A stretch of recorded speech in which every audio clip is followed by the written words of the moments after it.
welcome to Friday. It's a special Glenn Beck program. Today we're talking to regular people. People who are tired of the same old politics in Washington. They've been branded as racist, extremists, because they stood up at the tax day tea parties. The tea parties were 2 weeks ago, but the president has been talking about them again this week. Why? Because they ain't over yet. Today, I'm going to introduce, not you, because you probably know who these people are. I'd like to introduce the mainstream media and the people in Washington to real people who took to the streets. If you believe this country is great, but the media is not going to print that headline, now is the time to stand up and make your voice heard. Come on, follow me.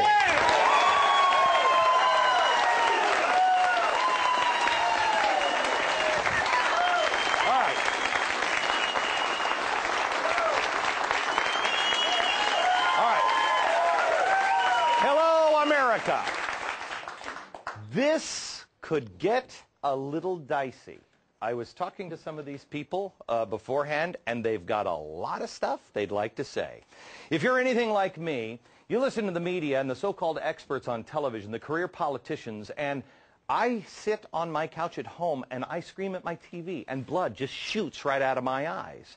When I first heard of the tea parties, I didn't think much of it. I know they were started over on CNBC, and I said that I didn't think it was the time for the tea parties because I thought the media would misunderstand them. Oh, how wrong I was. They completely misunderstand them.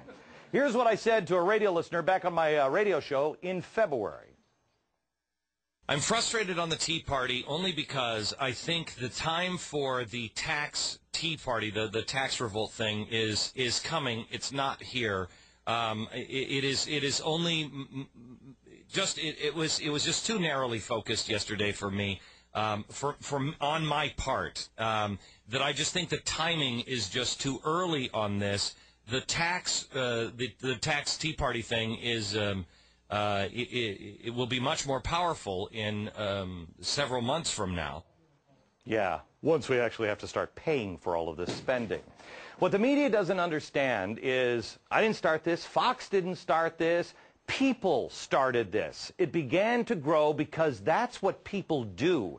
That's called capitalism. It's called freedom. People find their own voice and go, yeah, I want some more of that. Thousands of people held peaceful protests all across the country.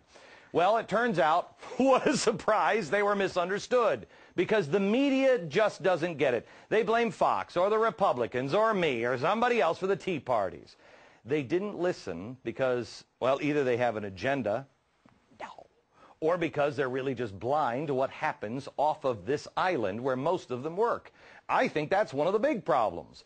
I look at the people who attended the tea parties, and I'm guessing most of them would be uncomfortable being labeled activists. This isn't ACORN here. These people probably have never been an activist. They're reluctant activists, and I want to understand a little bit more about what makes somebody get off their couch. What kind of normal person wants to go out and stand out in public shouting things, making signs? Honestly, if I wasn't covering the tea parties, I don't know. I would have wanted to be at the Alamo, but I don't know if I would have been at the Alamo. You know, I'm the kind of guy who I talk to my friends and my family and I yell at the TV, that's despicable, those people over there. I don't get up off my couch and take to the streets. I'm just not that person.